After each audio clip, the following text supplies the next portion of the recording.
ازاي بيتم قيد اللعيبه على سيستم اتحاد الكوره؟ انا يوسف التهامي العمود.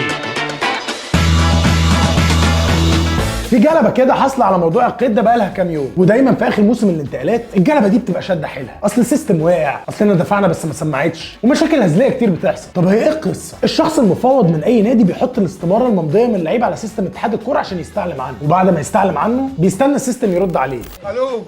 الو يا حاج اسماعيل، علي صوتك يا حاج، يا حاج مش سامعك، علي صوتك. والرد بيبقى كالاتي: ان اللعيب ده لسه متقيد في نادي تاني، او اللعيب ده اصلا مش متقيد في حته، او ان اللعيب ده في نادي تاني مستعلم عنه. ده انا نص مصر القديمه بتجري ورايا. تلاقي دي مسجله خطا.